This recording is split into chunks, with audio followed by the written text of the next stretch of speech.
I think that there is something in us that we can recognize, which is a drive towards power. It's what the Greeks call hubris. It's the desire to be like the gods, to be able to say, we can do anything, we can make anything. And this was always, of course, in Greek tragedy, this is the theme of Greek tragedy, is that the hero becomes hubristic, and as a result, there is a catastrophe, literally a downfall.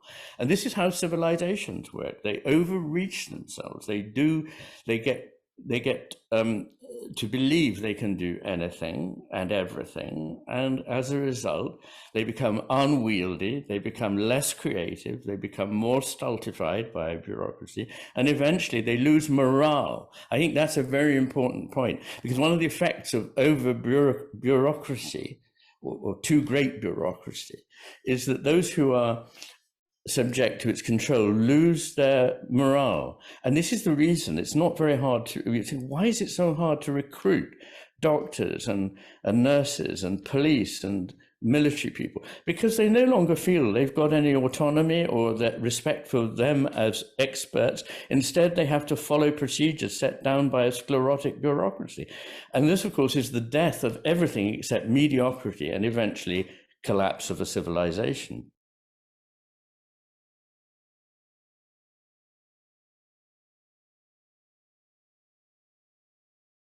Welcome, Iain. Iain McGilchrist, scientist, scholar, practicing or formerly practicing clinical psychiatrist, and if I dare say, also philosopher. Welcome, Iain, to this podcast. We're very happy to have you at the Conciliators Guild podcast.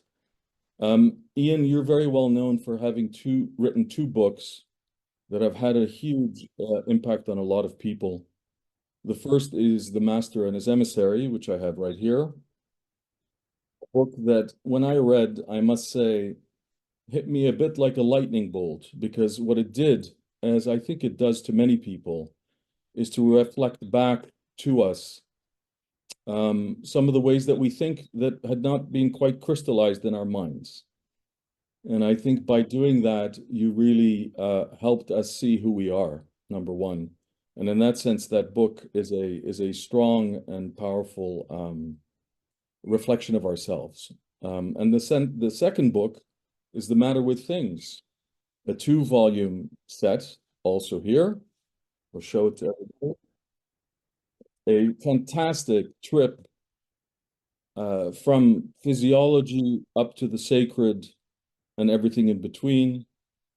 In both books, your paradigm of looking at the two hemispheres, the left and the right hemisphere of our brains, and therefore the outlooks that we have from each of them out onto the world, penetrates both books. And especially in The Matter with Things, it's tremendous how you show through that how our minds connect culture to our values, to the very perception of the world, and then back again, how those affect our mind in a kind of circle. So these are great books, Iain, and we're very happy to have you here for this. What brings us together in a way is that we're both fans, I think, of Patrick Ophuls, who wrote Immoderate Greatness, a short pamphlet, really, not a book, a pithy book. It has all the virtues that my work doesn't have.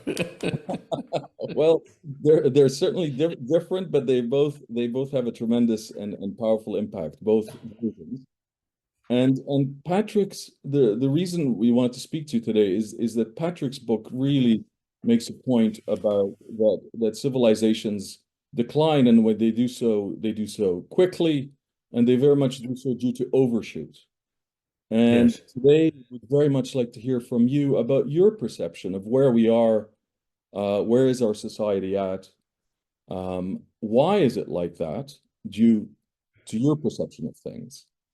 But first, yes, before we even get into that, maybe just to give everybody a baseline, could you just give us a bit of a description of the left and the right hemisphere, how they work, so that people know what the basic paradigm that you have put forward is?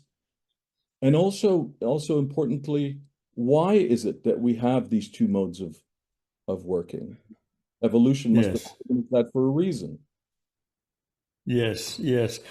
I like the way you described the matter with things as starting in physiology and ending with the sacred, because I think that I don't see the realm of matter and consciousness as rigidly separate.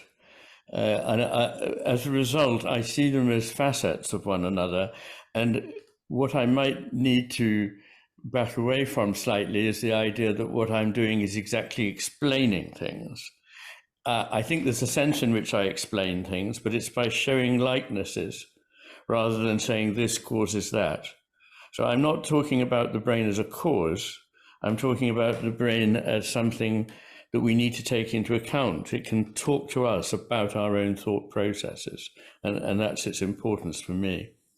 Why we have two distinct hemispheres, and quite how distinct they are can be pointed up by the fact that only 2% of neurons actually cross from one hemisphere to the other through a structure at the base of the brain called the corpus callosum. It's also worth pointing out that the corpus callosum is a mammalian invention, and that up until mammals there wasn't even that rather exiguous connection between the two hemispheres. There were very, very tiny connections called commissures, but that was it. So this structure of there being two and of there being asymmetrical goes back as far as we can trace it in terms of all creatures where we can look at a neuronal system of any kind, never mind a brain. There seems to be a distinction and an asymmetry. Why is that? I hold, and nobody has come up, as far as I'm aware, with a better explanation, and nobody has told me I'm wrong. My explanation is that the two hemispheres pay two kinds of attention to the world. That may not sound riveting, but attention is in fact incredibly important. When I first discovered this distinction, the whole import of it didn't entirely hit me until shortly afterwards, because I had been trained in a sort of paradigm whereby attention was just another so-called cognitive function. But that is to see the brain as a machine that somehow mediates whatever it is that we are. But in fact, attention is something a machine cannot pay. Attention is the way in which consciousness is disposed towards the world. It's the manner in which and the direction in which consciousness is disposed towards whatever the rest of the world is outside of ourselves. And the distinction here is that one of the hemispheres, the one that enables us to feed principally, but also to get stuff of all kinds to use, to build shelter, to make tools and so forth, requires a very sharply focused, detailed, narrow beam attention to something that's already prioritized. We know that it's what we want, we focus it, we fix it, and we get it. The trouble with that is that being very narrowly targeted and locked on to one tiny thing in the entire expanse of potential experience, this excludes knowledge of other things that may at the same time be extremely important. I mean, above all, the presence of a predator, but also the presence of one's kin, one's mate, one's offspring, that one needs to be on the lookout for, to protect and to provide for. So the brain needs to be able to give us two kinds of attention at the same time. One, broad, open, importantly uncommitted as to what it may find, vigilant and sustained, and the other piecemeal and locked onto something that is already known and familiar and desired. Now, the thing that's important here is that leads to two different experiential worlds. The kind of locked, narrow, targeted, very precise attention to something that you're grabbing gives rise to a world that appears to be composed of fragments that are detached from one another, for the moment static, decontextualized, representatives of a category. It's a seed, it's a bird, it's a worm, it's a whatever, a stick. And in this sense, they are mental constructs, whereas the right hemisphere sees the full complexity of the physical reality. So it sees something that is never entirely isolated from everything else, that is never completely fixed or static, that is not certainly known. It can be recognized, but it always has open the possibility that it might be something else, very important. It sees things that the left hemisphere ignores. It sees the stuff that is necessarily implicit. It sees things that are individual, unique, and personal. And it sees everything as embodied in a context, not just the context of things surrounding it, but also the context of an embodied being that is approaching it. And this is a world to which we are connected, whereas the other one is a world from which we are sort of clinically detached so that we can operate a strike in it.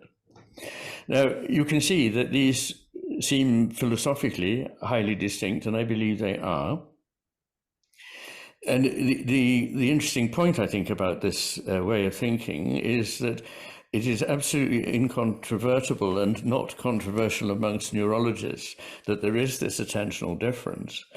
And it's equally not controversial amongst philosophers that attention changes what it is that comes to attention. And all I was really doing was putting these two things together. And so that is it in a nutshell. Why this is important is that we take in different aspects of the world using both our hemispheres, and we alternate between the visions of these hemispheres very rapidly. And it's not a clean-cut one that only one hemisphere is attending. Both hemispheres are attending in their way. They're contributing to an overall picture. But the emphasis changes depending on what we're up to. If we're hungry and in aggressive mode, then the left hemisphere's attention dominates. If we're not, and we are actually interested in taking in and trying to understand the complexity of the world that we live in, then the other one comes to the fore, that of the right hemisphere. So that's it in a nutshell. That's great, Iain. So, given that, if we look at today's world, and let me give it maybe some characteristics, and then see how you would see those in terms of the hemispheres. So, for example, if I look out on our world in 2024, I see a lot of polarization, a lot of black and white thinking, fragmentation. Even if it's not necessarily physical violence, there's a lot of sort of virtual violence. There's a lot of sort of anger, emotional anger, and people getting upset over sometimes over small things, sometimes over larger things, and then heated and extreme devaluation of whoever does not hold your position. That's one state of affairs. The other is something radically different, which is, let me just describe it as a kind of bureaucratic world, a world where regulations rule. Tiny little regulations, but if you have, 1 million tiny regulations, you're basically sunk because you're spending your whole life dealing with those regulations in almost every aspect of your life. Now, and of course, the regulations require codification, they require abstracting things, et cetera, et cetera. Those are two aspects of our life that I see, maybe not the more pleasant aspects. There are others we can look into as well, but for those two, how do those relate then to your two hemispheres? I think how did we end up with these qualities? Well, of course, how we end up with anything is I don't want people to think that I'm simplistically saying everything is controlled by our brain. I'd rather say that forces which can be economic and political, as well as environmental and emotional and so on, conspire to make us adopt a stance towards the world, which is that of the left hemisphere, I say, at the moment. I think there are several things to say just at the outset. The first is that the left hemisphere tends to be exclusive, whereas the right hemisphere tends to be inclusive. The image in the title, The Master and His Emissary, is based on the story of a master who appoints, as it were, his brightest and best to go about, a functionary to go and do a lot of business on his behalf. And the master not only knows that he can't afford to deal with all this stuff, but that he must actually not be involved in it if he's going to keep an oversight of the picture. This functionary, although he's bright, is not very bright and doesn't really understand very much. And because he doesn't understand very much, he thinks he understands everything. And so this is what's known in psychology as the Dunning-Kruger effect. The less you know, the more you think you know, and vice versa. So this figure is adamant and inflexible and an administrator, which is a relevant point to what you were mentioning just before this. So what I see happening is that this functionary, with its very narrow vision of things that must be regulated, after all, remember that the raison d'etre of the left hemisphere is to get power, to control things, to grab, to get, to manipulate. I sometimes say the left hemisphere enables us to apprehend the world in the sense of literally grasping onto it, ad prehendere, and the right hemisphere to understand it, to comprehend it, in other words, to take it all together. And in this vision of the left hemisphere, things are black and white. Remember that if you're trying to grab something very quickly because it's your food, you can't afford to have second thoughts about what it is. You have to go for it. Otherwise, you'll miss the opportunity. So the left hemisphere is very quick and dirty. And it thinks it's impatient with ambivalence or ambiguity. It wants things to be clarified in a straightforward way. Either it's this or it's that. The right hemisphere is what Ramachandran, well-known neuroscientist, calls the devil's advocate, in that it's always saying, yes, but it might be something else. So when you're being more considered, the right hemisphere says, well, it's not as simple as that. But the left hemisphere tends to be cut and dried, black and white. Also, it is wrong. I mean, all the things that we used to say, or almost all the things we used to say about hemisphere difference turn out to be wrong. And the first hurdle I have to get over with people is that they've heard that all that stuff about hemispheres was shown to be completely wrong ages ago. And what that really means is that the first take on it, which, you know, science works by having a rough take on something and then it having to be knocked into shape and things have to be let go of and replaced. But the idea that the left hemisphere was somehow dependable and rational and the right hemisphere was kind of airy-fairy and needed the left hemisphere to tether it to reality is, in fact, the inverse of the truth. The left hemisphere on its own, and this is not just me saying this, but I can cite a couple of other neurologists who come to the same independent expression, that the left hemisphere on its own is delusional. And that's important because I don't use that word in a kind of conversational way. I mean, it literally is delusional in the sense that delusional syndromes, there are very many interesting ones in neuropsychiatry, are almost always because the right hemisphere is not functioning properly, and we're therefore reliant on the left. When we're reliant on the left, we go astray. It is also by no means unemotional. So one of the most strongly, in fact, the most strongly lateralized emotion is anger, and it lateralizes to the left hemisphere. So the fact that people become adamant angry is very much what you'd expect. The left hemisphere is also about me. The right hemisphere is more social. So the right hemisphere is the one in which it is what makes us what Aristotle called zoon politikon, which doesn't mean the political animal, it means the social animal, because polis is the society, the city. And so the right hemisphere is the root of empathy, of the ability to feel your way into what other people understand, to see the gradations of meaning, to make connections, whereas the left hemisphere is about me, me, me.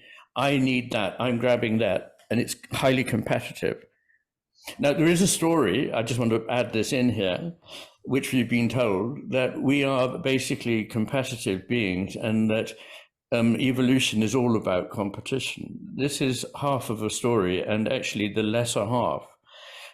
More important, it's quite true that there is competition, and competition is healthful, and is part of the reasons that we do evolve.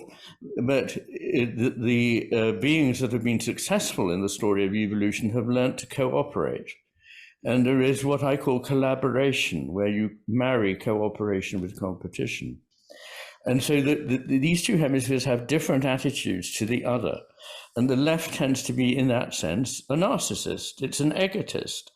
And so you get, when people are in this mindset, first of all, they're adamant that they're right. They think that reality is clear-cut. They think that there is no other point of view but theirs. They are angry when challenged, and they believe that they have the moral high ground and they are right and they can see it, and all you stupid people can't. So if that's the way the world looks, then I think that is very much in keeping with the left hemisphere view. But the other thing you mentioned is about administration, and I think it's incredibly important. I think that what is happening and has happened in previous civilizations is that as they become more complex, many things happen. And Patrick Ophuls, in his books, perhaps we should point out that his publishing name is William Ophuls. And in a kind way, I'd like to say to him, Patrick, it wasn't the Patrick that gave you away. It was the unusual name Ophuls. You should have changed that bit, not your Christian name. But anyway, Patrick Ophuls in his book points out in Immoderate Greatness, I think he points to about half a dozen things, 4 of them, as it were, biosystemic, and 2 of them being interior, to do with mentality, really. But I believe administration is the expression of this simple algorithmic way of controlling things. It sees procedures as more important than the actualities of the situation involved. In fact, the situation is itself already replaced by a schematic idea. So one of the differences between the right hemisphere and the left hemisphere is the left hemisphere is the hemisphere of theory, the hemisphere of abstraction, of a diagram, of a map. And there's nothing wrong with having theories, diagrams, and maps. They're important and valuable. But the thing is that they are radically simplified compared with the complexity of reality. That's their virtue. They don't get better by being more and more complex.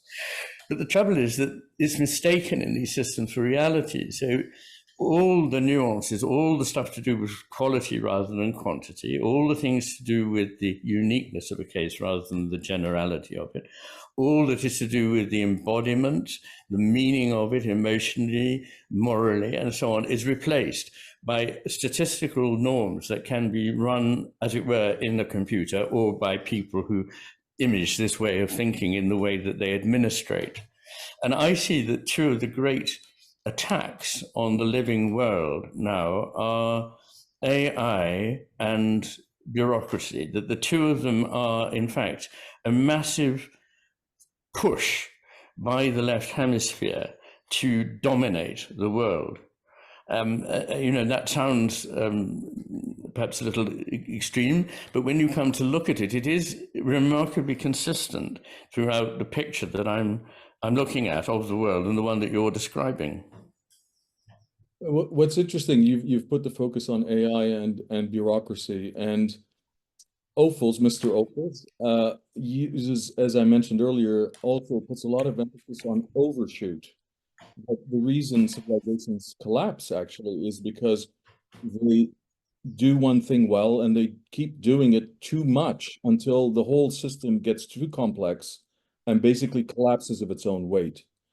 Now, I think one could make the case that in both technology, i.e. AI now, and bureaucracy, over-regulation, are we risking that in both? And is that also a characteristic of the left hemisphere, this tendency to not stop doing what it's doing and just keep adding to what it's doing, rather than, I guess you need the right hemisphere to go back into larger context and balance. Is that right? Very much so, yes. The right hemisphere gets fixated, it gets stuck, it has a stickiness, if you like, compared with the right hemisphere, which has a great degree of flexibility. So you've got a relatively sclerotic, rigid way of thinking and living, compared with a much more adaptive and flexible way of thinking and being. So you're absolutely right. And one of the things that Dunning and Kruger are less well known for is a piece of research that resonates very much with me, and I imagine with you, is that when people have an idée fixe that certain thing is how this thing must work, they are so reluctant to let go of it that even when they're presented with manifest evidence that it's not working in the way that they have projected in theory it will, they believe that the problem is not that they may have either gone in the wrong direction or have gone in what was originally a very good direction but that now has become excessive, but that they have not gone far enough. So there are redoubled efforts to recruit more management to insist on enforcing the rule, and no moment of going, oh goodness, perhaps we need to rethink. That's something the left hemisphere doesn't say. Whereas the right hemisphere, even when it's onto something, is willing to listen to an alternative point of view. So I think that's relevant. I think the other thing that's worth saying is the left hemisphere seems to, well, have a war on life. One way of thinking about this slightly more sophisticatedly is that the left hemisphere is rather like a self-contained system. It's like the whole complexity of reality is out there, if you like, and then there's a room with computers and things, I'm talking, of course, metaphorically, in which things are worked out. But this is a relatively hermetic system, and what it refers to is the products of its own thinking. Whereas the right hemisphere is always saying, but hang on, there's a world out there, let's connect back to experience. And experience should be able to correct us on this. Now, the difficulty is that the left hemisphere really only recognizes what it itself has made. And in its desire to have control, and it becomes quite paranoid when it doesn't have control, in its desire for control, nature and the body and life are huge rebuffs to this idea of control, because you have to recognize that the body is mortal, that we're going to die. You have to recognize that the body has certain, I think, enormously important, if you care to look at them from that point of view, restrictions on what we can be. But very often when you look at a restriction, it's also a window on an opportunity. So things come into being through being defined, and defining means having borders, and borders are what makes anything come into being. If they're too rigid, then of course it will become sclerotic. But as long as they're flexible, then you see something through the opportunities given to you by being molded. So the fact that we have, nature imposes, if you like, if you want to look at it that way, certain limits on the way we are also liberations. I mean, I make this point very often, that freedom is not just being allowed to do whatever you want. Being allowed to do whatever you want leads to people being fractious, unhappy, distracted, distraught, despondent, despairing. And if you do this with children, they quickly become completely delinquent and distressed. So having containment, having boundaries is actually the secret of true freedom. Freedom comes as the outcome of self-discipline. So if you don't have that discipline, you have not freedom, but chaos. Freedom is something that is shaped. So I just wanted to say that. So I think that the attack on life is something that helps to explain the obsession with more and more bureaucracy and the obsession with machines. It's almost as though a secondary point to amassing power is to defeating life. You know, as you were speaking, I was thinking of another horseman of the apocalypse, although I don't think we need to get into this too heavily, and that is, actually, there's a similar effect with ideology, since I work a lot in political arena. Ideology is also a closed system, a representation of the world, and once one adheres to it, that's it. You're going to explain the world through it. And of course, you also get extremists in ideology because they think, the most left brain, if you wish, that all I have to do is more and better of this ideology, and the world will be fixed. Of course, the exact reverse happens, which is that they become destructive forces, actually. But anyway, that's an additional component. But Iain, I wanted to ask you about something else. I think we're both fans of Matthias Desmet, and his book, The Psychology of Totalitarianism. Yes. And he makes the case that we're in a very vulnerable world where people are very anxious because their emotional states are completely awry. Therefore, they're very vulnerable to manipulation and vulnerable to be taken over almost by mass systems such as a totalitarian system. So, two questions related to that. First, do you buy that we're at risk of a kind of almost global totalitarianism, number one? A techno-totalitarianism, I think, is the term that's being used out there. And relatedly, the other question is, some people view this as a kind of cabal, a conspiracy of people who are setting this up. Whereas I'm more of the school that it's not necessarily a kind of almost a cartoonish cabal, as much as it's more related to the ideas you're putting forward, which is that there is a kind of mode of thought out there that if fed sufficiently, becomes overpowering and penetrates almost everything that we do. I don't know what name to give that. Is it a force? Is it a way of thought that has force? But I see it more as it's not disembodied, it's part of our being. And our marriage to that is what's actually going to create this totalitarianism should it happen. But what are your thoughts about that, which is kind of the most frightening scenario, if you wish, of the world we're in? Well, on the first point, do you think that the growth of AI will lead to ever tighter control, approaching totalitarianism or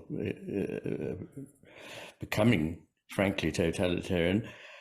I think yes. I think it's very hard to see how we can actually avoid this unless there's some sort of a breakdown, which means that the growth of AI itself becomes limited. I can't imagine by what that might be. It might be by a societal collapse. It might be running out of resources that can fuel the enormously energy expensive growth of these colossal AI structures. But I do think that, yes, it's a very real threat and hard to see how to avoid it. What I don't think, and here I would agree with you, I don't think that this is so much, I mean, there may be individuals who are psychopathically interested in personal power, control, and amassing of wealth. I'm sure there must be such people, but I don't think that this is really the either the full explanation or the main explanation. I think that it's something that is bigger than the people who think they're controlling this. So I think the bigwigs in Silicon Valley who feel like they're bringing about something are themselves the puppets of something that they don't fully understand. They are being controlled as much as anyone else. And it's interesting that bureaucracy is also like this. I don't want to waste time, but I can tell you a very short story about Oxford. I gave a lecture a couple of years ago over the internet, and afterwards the University of Oxford promised to pay me, and I was delighted. It was a reasonably decent sum. And in the old days, somebody would have put a check in the post, job done, and I'd have received it 3 days later. No, now I had to go online onto a platform and do various things, and I found that it didn't operate in the way it should do. And never mind, there was somebody who was going to hold my hand through this process. This went on for 3 months. At the end of the 3 months, the person left and said, "But don't worry, there's someone else coming along who will guide you through the next step." And when I got to the next step, I had to go on another platform. And at the end of this, I was just totally frustrated because I was offered a checklist of things. I had to tick something in the checklist. And there were options for all sorts of things like catering, window cleaning, and so on. But there wasn't one for delivering a lecture or anything like it, even teaching, which I had thought was one of the purposes of university. So in the end, I rang the university chest, which, as you know, is the finance department of Oxford University. And amazingly enough, and this won't happen in the future, I got to speak to a real living human being. And I said, "It's a bit of a nightmare, this thing." And she said, "Oh, tell us about it. It makes our lives so much more difficult. It's so complicated." And she said, I don't know what to say. I said, "But I've got to tick some box. What do I do?" And she said, "Oh, tick any box and we'll pay you." So I ticked window cleaning, and soon the money turned up in my account. Now, my reason for telling that is that it's just a very vivid example of what I come across all the time, that people in bureaucracies are driven mad by the bureaucracy itself. But yet we think that the answer to this is to have a bit more to remedy the problem with the bureaucracy. And this becomes very expensive. One of the things that's now happened, of course, is that nobody can say we don't need a DEI department. And then people at really very handsome salaries, above those of the people that they're, as it were, managing, like the actual researchers, the professors, the consultant doctors, and so on, are appointed, and a lot of money goes into this. And then, of course, the costs of running this thing become greater, and so the costs of fees go up, and people can't afford the fees. So universities have to recruit rich people from abroad who don't necessarily clear the normal barriers. The whole thing begins to fragment and fall apart.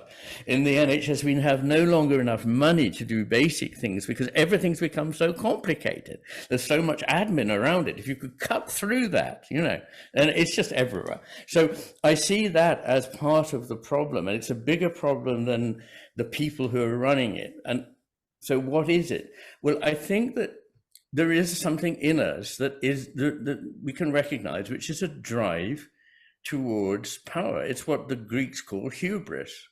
It's the desire to be like the gods, to be able to say, we can do anything, we can make anything. And this was always, of course, in Greek tragedy, this is the theme of Greek tragedy, is that the hero becomes hubristic, and as a result, there is a catastrophe, literally a downfall.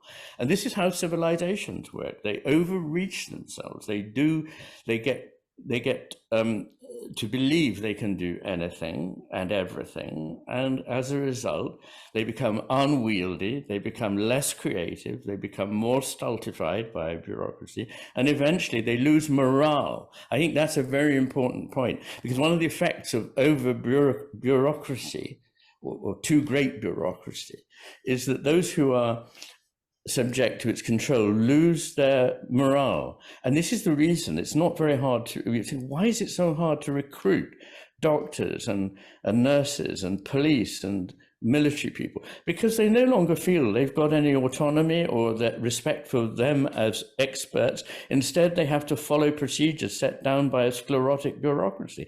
And this, of course, is the death of everything except mediocrity and eventually collapse of a civilization. Pretty important. It certainly is. Their human needs aren't met, and they become miserable, and the cycle spirals down and down. But Ian, you've mentioned Greek tragedy, and it's a useful, I think, segue. If I can take us to a slightly different direction, and get your view. In The Master and His Emissary, you have quite a few chapters about civilizations that for a long while got it right. Ancient Greece, the Renaissance, and others. Could we talk about that a bit and have a better understanding of what does a more balanced civilization, presumably the one we're in is not balanced, what does that look like? You've mentioned Greek tragedy.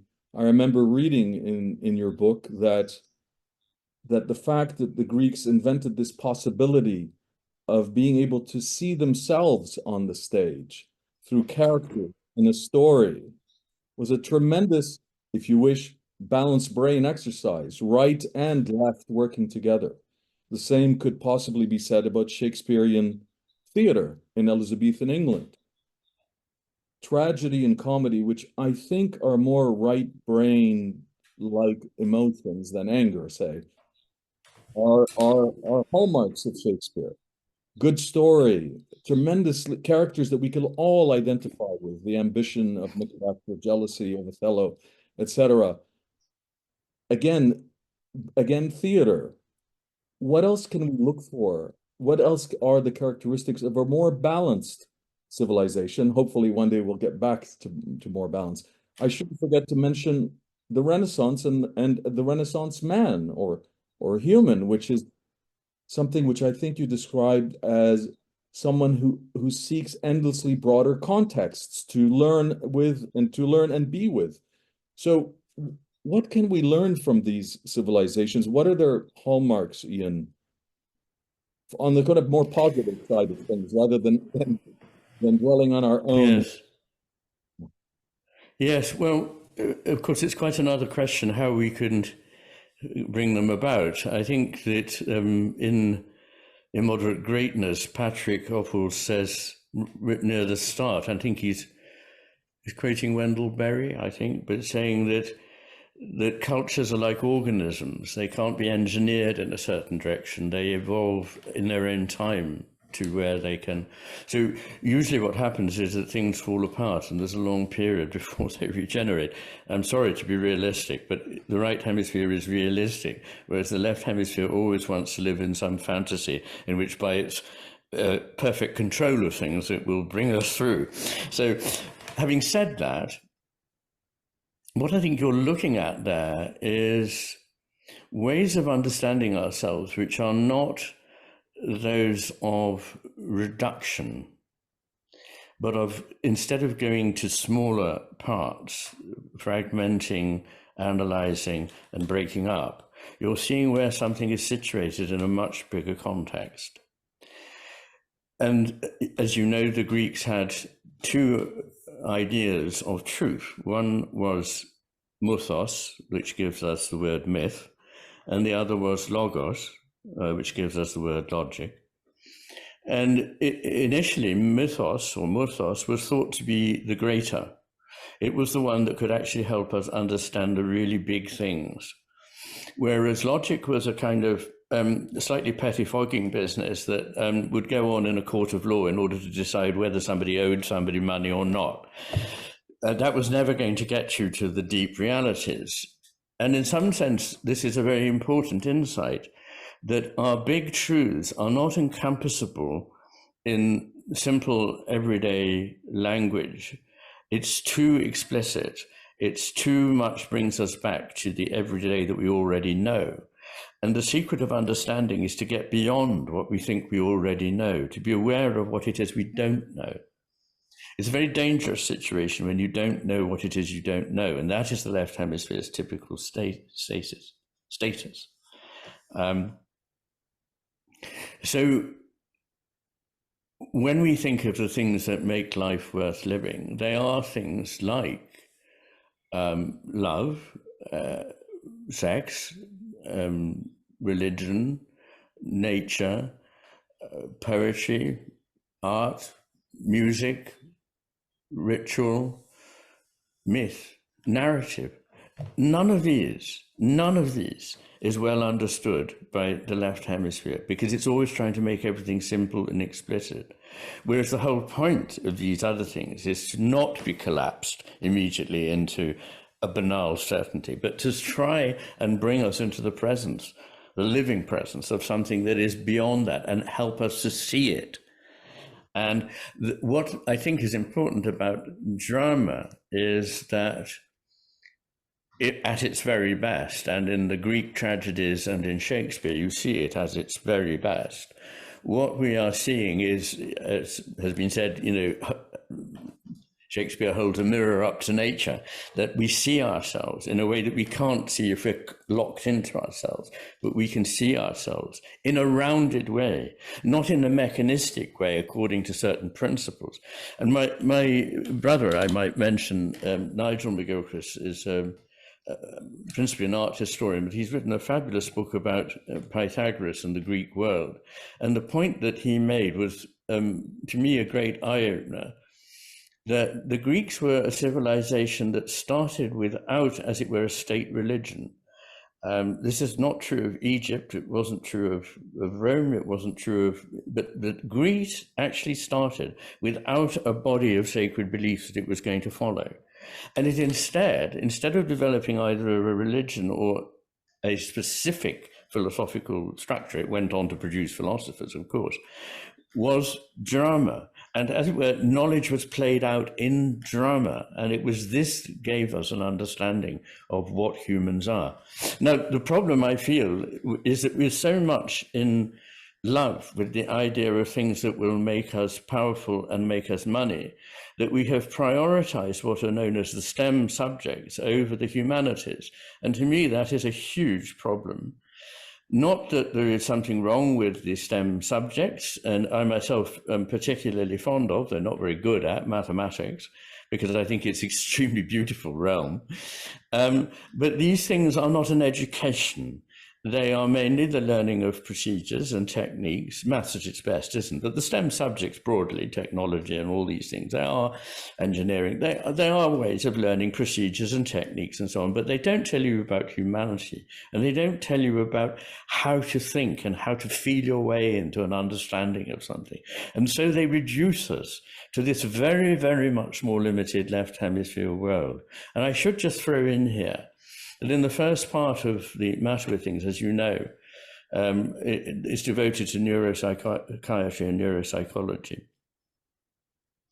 What I show is I'm looking at the portals whereby we would get any kind of information, really, that can help us build knowledge of the world. And I suggest that these are attention, perception, judgment formed on the basis of what we attend to and what we perceive, emotional and social intelligence, how to interpret this, cognitive intelligence, IQ, and a degree of creativity which enables us to shift our perspective so that we can see, I see what I'm looking at now. And all of these are better done by the right hemisphere. So the left hemisphere is less imaginative, less intuitive, less insightful and less intelligent.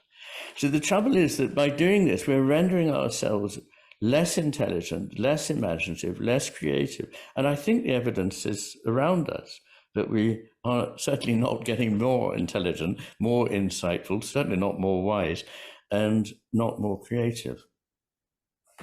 I couldn't agree more about the importance of the humanities and deep study of the humanities as necessary background knowledge to dealing with the world, including, I would even add, to dealing with practical problems in the world, because the humanities help us understand context better, and understanding context can never hurt in dealing with even the most practical of problems, including epidemics, including wars, etc. Context is everything. Exactly. Exactly. It changes fundamentally the nature of what things are when you see them in their context.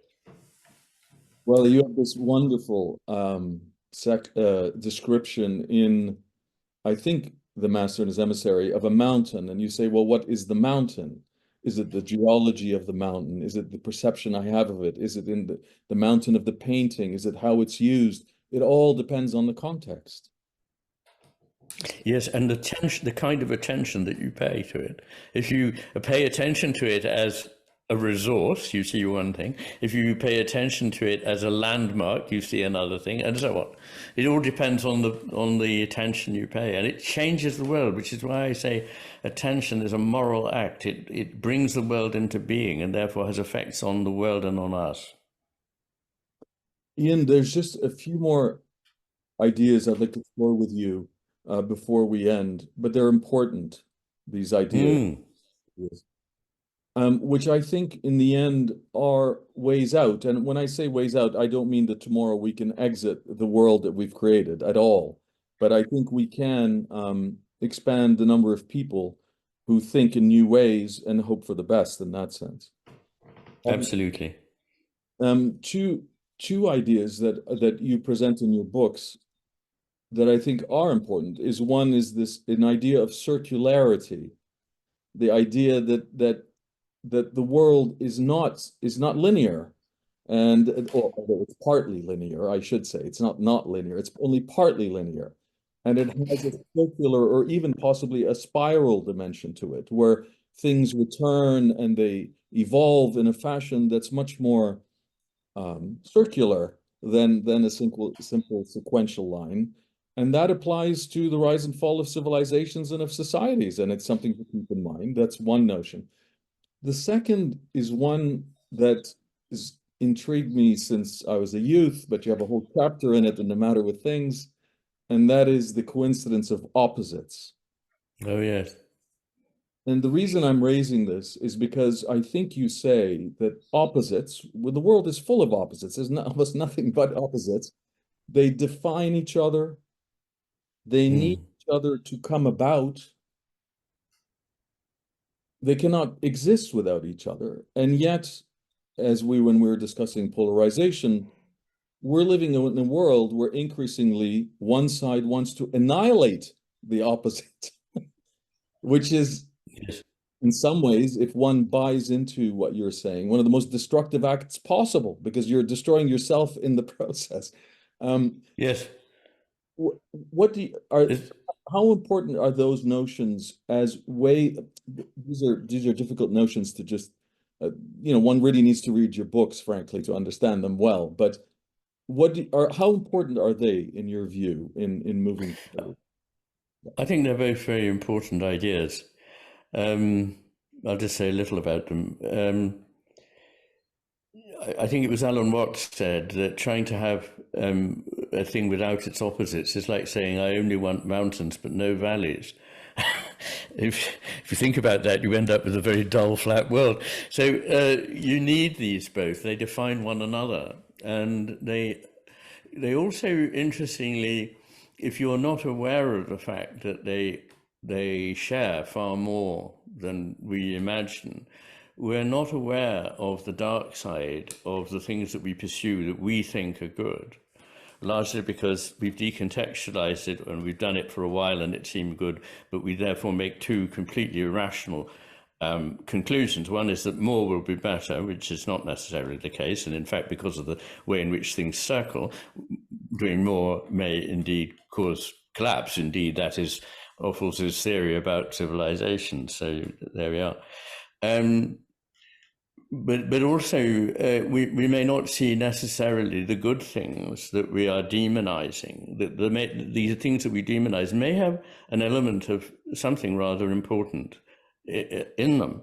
And so it's very important to see more than one side of a question. In fact, that is, to my mind, what objectivity is. Objectivity isn't seeing things in an unreally detached, mechanistic sort of way with all that's human about them shaved off. That's just a very distorted and very narrow way of looking at the world that won't lead you closer to truth. But what will lead you closer to truth is seeing as many possible aspects of what one's looking at as possible. So in that sense, I think, I think that the coincidence of opposites is a profoundly important principle, which has been present in Eastern philosophy and is present in many other philosophies around the world, and was present in early Greek philosophy, but wasn't, unfortunately, ruled out of philosophy until the mid-19th century, for about 2,000 years following Aristotle. So there we are. About the other question, the spiral motion, and I'm glad you pointed out that it's not just circular, because it's an interesting point here. If you look down the shaft of a spiral, you see a circle, which seems enclosed and repetitive. If you look along the line of a spiral, you see something like a waveform that is moving in a certain direction.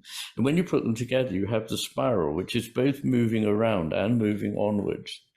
And interestingly, if you image them physically, they do look like the waveform and the particle. And the particle is what you see when you just look like that. But the waveform is what you see when you see the bigger picture.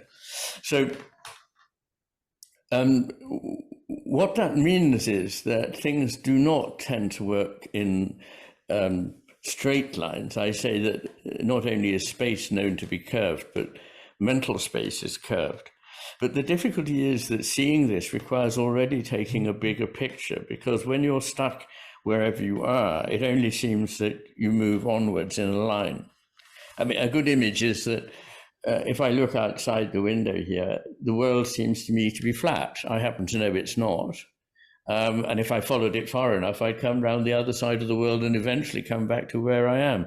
But for local purposes, it just seems to be a straight line leading on to America. And so that's the difficulty, is that people conceive of it as like this, because where they are locally, it has this look. And this is important because we don't understand that almost everything, well, I would say everything that exists, and certainly living organisms are massively complex examples of this, that what exists is not complication, but complexity. And the difference is that complication is where you add modules to modules, you in an increasingly linear hierarchy, where there's still a logical linear structure. And a jet engine is a complicated system. But a complex system is something like a single cell, which has thousands of things going on, which we can't even map every second. Exchanges, processes that all interlink with one another, feed back into one another, so it has recursive loops and is intrinsically unpredictable. That is the important point. So a complicated system could be, in an ideal world, predictable, but complex systems, which is what we're dealing with in this world, are not in that sense predictable, which doesn't mean to say they're random. We can have very good ideas about where they're likely to go, but that's not the same as being able to predict them. So I think those points are probably worth making about those shapes. If you don't mind me asking about this, the other element about the civilizations that I did want to explore with you, but I thought we didn't have time, is, you know, it was fascinating what you said about how the Reformation and the Enlightenment are fairly left hemisphere driven. And I was happy to hear that, by the way, because even in my youth, even though the term Enlightenment is so wonderful, I always found that era a bit sterile, if I can put that term. And then, of course, after we have the Industrial Revolution in the mid to late the 19th century, etc. But there's a kind of, let me call it a blip in between, which I'd like to explore with you, which is the Romantics, which was not a long period, but a very, very productive period in terms of arts and philosophy, both actually, both. Oh, very much so. Yes. In Germany, in England, etc. Exactly.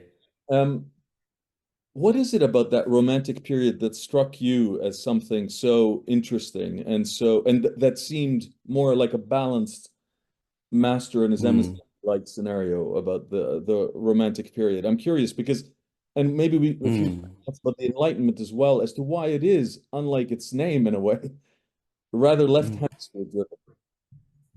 Well, the physicist David Bohm called it the endarkenment, which is rather nice. I mean, I certainly don't wish to appear to be an enemy of the Enlightenment. I think if I'd been alive at the time, I'd have been a great exponent of its values. But of course, given time and a greater and broader perspective, we can see more than you could have done living then. And what unfortunately has happened is that something started as being, how often do I have to say this, started out as being a very useful corrective, ended up being taken to hubristic lengths, overreaching itself. And it has been an agent for our destruction. And I think the Romantics were people who saw where this was going, and they were still able to access ways of seeing the world as we became more and more detached, explicit, rationalistic, disembedded from our history, from our culture. As that process was beginning, they were still enough in contact with it and in contact with the natural world to see that here there was something that spoke of something far deeper and more complex than anything that could be rationalized as the right and the good and so on. And so I see them as people who tapped into a great source of energy, which led to a real flowering of the best of what the right hemisphere can offer in conjunction with the left hemisphere. So, of course, one of the many myths one has to dispel is the idea that the right hemisphere is kind of a bit sort of let it all hang out. And it isn't. It's far more aware, actually, of the need for counterbalance, for being to seeing harmonies between things than the left hemisphere, which just sees one good and follows it. And so what they produced there was, I think, some of the most highly sophisticated philosophy that the West has ever seen, in particular figures like Schelling and parts of Hegel, parts of Schleiermacher, some of the Schlegel brothers, and so forth. So I think it was a very, very rich point. And in England, very importantly, both Wordsworth and particularly Coleridge wrote really enormously importantly about these topics. I think Coleridge's notebooks and his Biographia Literaria are more important than his poems. And Wordsworth, probably it was a joint effort, but the preface to the Lyrical Ballads is another, absolutely seminal work on the nature of imagination and its difference from a sort of loose fantasy that takes you away from reality, but in fact our only chance of getting into reality and understanding it for the first time.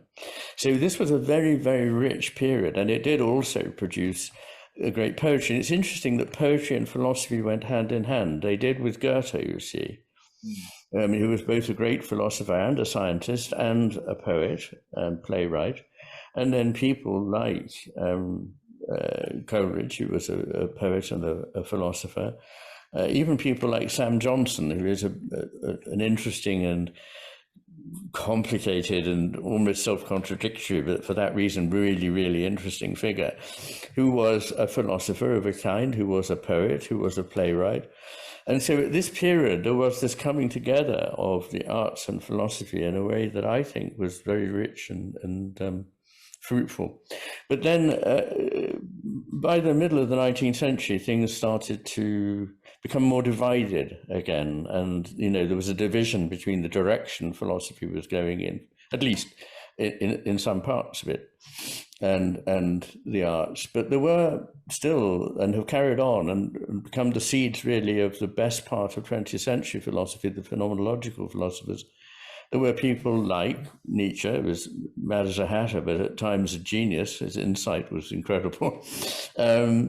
And people like Peirce and C.S. Peirce and William James and so forth, running through to Heidegger, Merleau-Ponty, Scheler, and the rest in Husserl and so forth in the 20th century. So there is a tradition there that is there for the tapping, but we need to rejig the way in which these things are thought of. There is a kind of chauvinism of the left hemisphere, as I say in the book, which means that really people only take seriously the less intelligent and less insightful and certainly less wise productions of the left hemisphere. What also I think is really important is that the left hemisphere, with its narrow focus, naturally tends to bore deeper and deeper into where it is. There are two things about that. One is that it reminds me of the story of the man who'd lost his keys and was looking under the spotlight. And somebody asked him where had he lost the keys. He said, over there. Well, why are you not looking over there? Because the light is over here. So I think that is an image of how things work in science and philosophy a lot of the time now.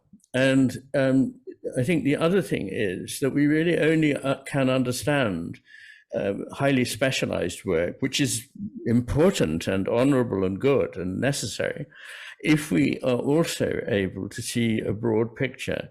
And for some reason, people who are, and they're rare, able to draw together the strands of these things are somehow at a disadvantage compared with people who've narrowly researched one very small area, because they can say, I'm the world expert on whatever it is. Whereas the price of seeing things broadly is that you can never be the person who has spent his whole life studying one particular thing.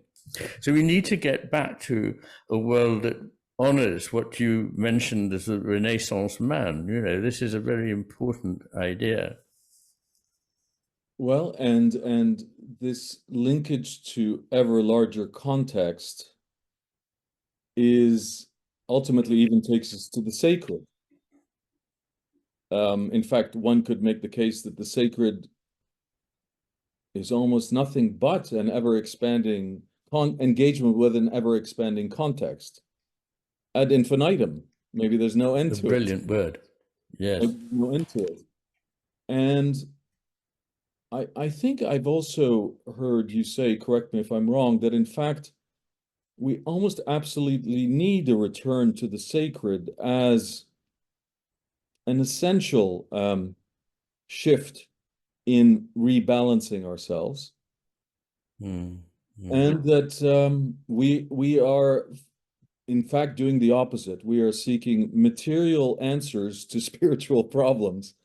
Is that about right? Is that the way you see it? And I mean, you do end the on the sacred in a fabulous last few chapters, by the way, on the sacred. And yes. So thank you. The chapter on the sacred, which for those who haven't read it, I should warn them, is a short book in itself. It's over 100 pages. But writing it cost me more than anything else I've ever written, because it's a very difficult subject to talk about. It's almost archetypally the thing you cannot directly speak about, because language immediately collapses it into something else and something familiar, which you're trying to get beyond and away from. So, but I do think it's absolutely central. And, you know, when you started saying that about how, in a way, the sacred is where expanding contexts lead, I was thinking very much of a brilliant passage in Schelling, which I do quote, probably in the epilogue, I can't remember now, to The Matter with Things.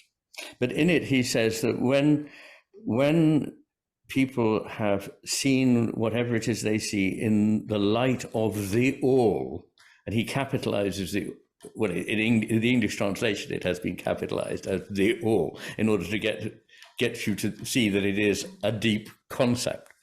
And that all is something which he sees as the sacred whole. That when people have seen that, then they have had real insights into the nature of being. And I think this would be true of, this is something Coleridge talks about, that at times he can only see fragments, but at other times he can see the all. And when he can, he has insights that are otherwise denied him. Wordsworth said the same. All these thinkers thought the same. And Schelling has this image that when we lose the all, we are like people who are treading through a waste of sand, and we're trying to build life by putting together painstakingly grain of sand by grain of sand, but we will never achieve the all this way. So I just thought I'd put that in. But I do think that what is missing is the context of something that tells us a few things. that we're missing. One is that there is something bigger than us. There is something wiser than us. There is something that knows more than we do. Why should we imagine that with our limited brains, we have reached the summit of understanding? We're evolutionary creatures, and those that came before us might have said they had an understanding of everything. A mouse might say that if it could speak. But why should we, at this stage, have that understanding? There may be much more in this imaginative, creative world than we are privy to. I think a second thing is that we would regain wonder. And I don't think this is a small thing. I think that the loss of wonder goes with hubris, goes with arrogance, and goes with the diminishment of our sense of the human, our sense of the world. People think that awe means that you are small in relation to some tyrannical being, but of course it doesn't. Awe is the sense of actually being part of something that is much greater than what it is one knows. And I think the third thing is that it would bring us to an understanding that we are all, as it were, only partial beings, only limited beings, and that we are part of one another, and that we owe a degree of compassion to one another. I mean, one could say that what is missing from our world is the sense of something that is greater than ourselves, something that is awe-inspiring, and something that is based in love. So I think we won't recover unless we're able to adapt ourselves to that.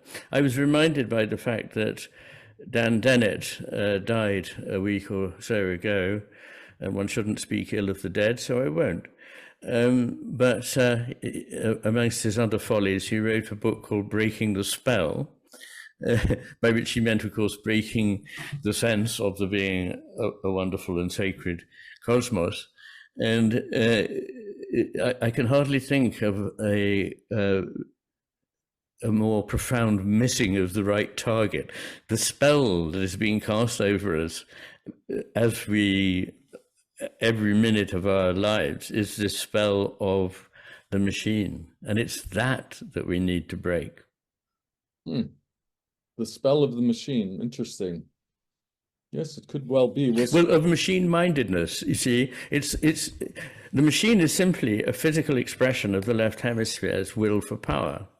And AI is a very much more advanced expression of the same thing. It's a mechanical expression of the same mentality. You know what I wonder about that is why we are so irrevocably attracted to it. We almost, I mean, a simple question, why can't we get off that path? We are determined to commit a kind of suicide, actually. It's very strange. Yes.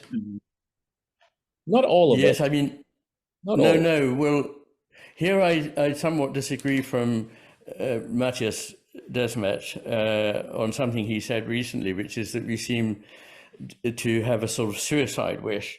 I'm not sure this is right. I think that, and I have said that we are committing suicide. We're committing intellectual, moral, and actual physical suicide, I think, as a species.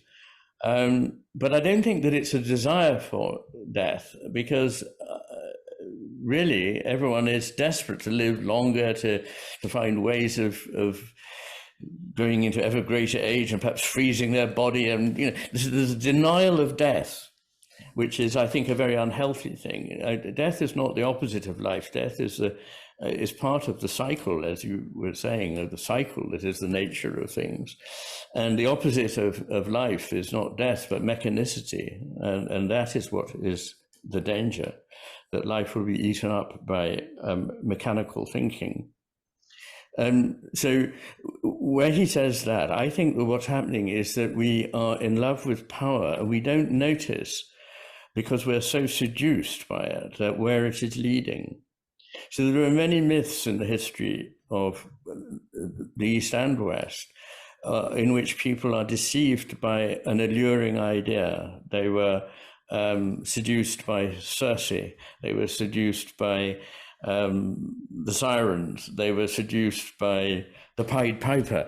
They were, there was something that led them, and they didn't, like a flock of Gadarene swine or like a cloud of insects. They were drawn towards something that they couldn't see what it was, and it was their destruction. So I've recently been thinking, and I can't help thinking like this, of the phenomenon, the really extraordinary phenomenon of sophisticated parasites. The parasites themselves are not actually sophisticated at all. They're usually very simple things, or at least apparently simple. But they have the power to take over and commandeer the nervous system of a higher animal. And so there are these ones that will infect insects to make them behave in ways that are useful for the life cycle of the parasite, but completely not in the interests of the host. And the most extraordinary one is toxoplasma, which to complete its life cycle, it must get from a rat into a cat. And when a rat is infected with toxoplasma, it changes its behavior completely. So it's no longer afraid of rats. It approaches cats. It approaches cats and therefore aids the work of the parasite. Now, this is extraordinary, and I don't know quite what to make of it. And I'm not suggesting that physically we have a parasite, but there may be a kind of mental parasite, a force, a drive, I don't know what, which is taking us over and governing us. Freud thought that we had drives. Jung thought we had drives. Milton thought that we had drives. In Christianity in general, people have thought there were drives that led us to certain places, and some we should follow, some we should be wary of and resist. And I think that is a kind of ancient wisdom that we've forgotten. We have, and I would add to it, interesting, the terminology actually fits, is that in old Sufi lore, there's something called the commanding self, which is necessary for life, because it is the life force, if you wish, to some degree, and thus these drives that you're describing. On the other hand, if it grows too large, it commands your whole life. And command, I suppose, is similar to the left hemisphere. It's command mode. And it does the following, which is, I think, a wonderful expression. The commanding self prevents you from doing what you want to do. No, prevents you from doing what you need to do, and makes you do what you don't want to do. In other words, it completely sidetracks you off, let's call it a healthier state of being. So in that it's like an addiction. Yes, and it is a bit like a parasite, exactly as you say, except the parasite that's already in us. Yes. Yes. Well, I was staggered to find these myths from around the world that approximate to, are much more sophisticated versions of the idea of the Master and His Emissary. But in the I Ching, there's this image of the emperor who is betrayed by a headstrong general who decides that he knows best, and in this sense, what should be done and that would be good for all is sacrificed to the will of this headstrong general. And it's the best of these, of course, is the myth with which I begin part 3 of The Matter with Things, the Onondaga legend of the two brothers, which is just the most amazingly accurate. It just staggered me when I just thought these people have perfect insight into how the two hemispheres work together. Amazing. Anyway. Well, Iain, thank you. We've covered a lot of ground. I think you've once again shed a lot of light on why we are where we are, and a deeper sense of our more comprehensive self, and how we can go beyond where we are. I think at the end of the day, I think you've used these words at some point. What we really need is a kind of, the bottom line is a change of heart and a change of mind, not just a change not just a change of system. And I'm fully on board with that, as I know many other people are. Or I think we can get your ideas, among many others, out about these kinds of sensible and necessary changes of mind and heart. Ultimately, we may be able to, in centuries to come, rekindle our better sides. So thank you for this wonderful. I very much hope so. Thank you for emphasizing that. I think it's very important. Yes. There we go. I mean, people want me to give answers, but the answers preclude the thing that the first thing is to change what goes on in here. Otherwise, all the rest of it will be just amount to nothing. And I think your paradigm helps us in that direction. So, thank you. Good. Thank you very much.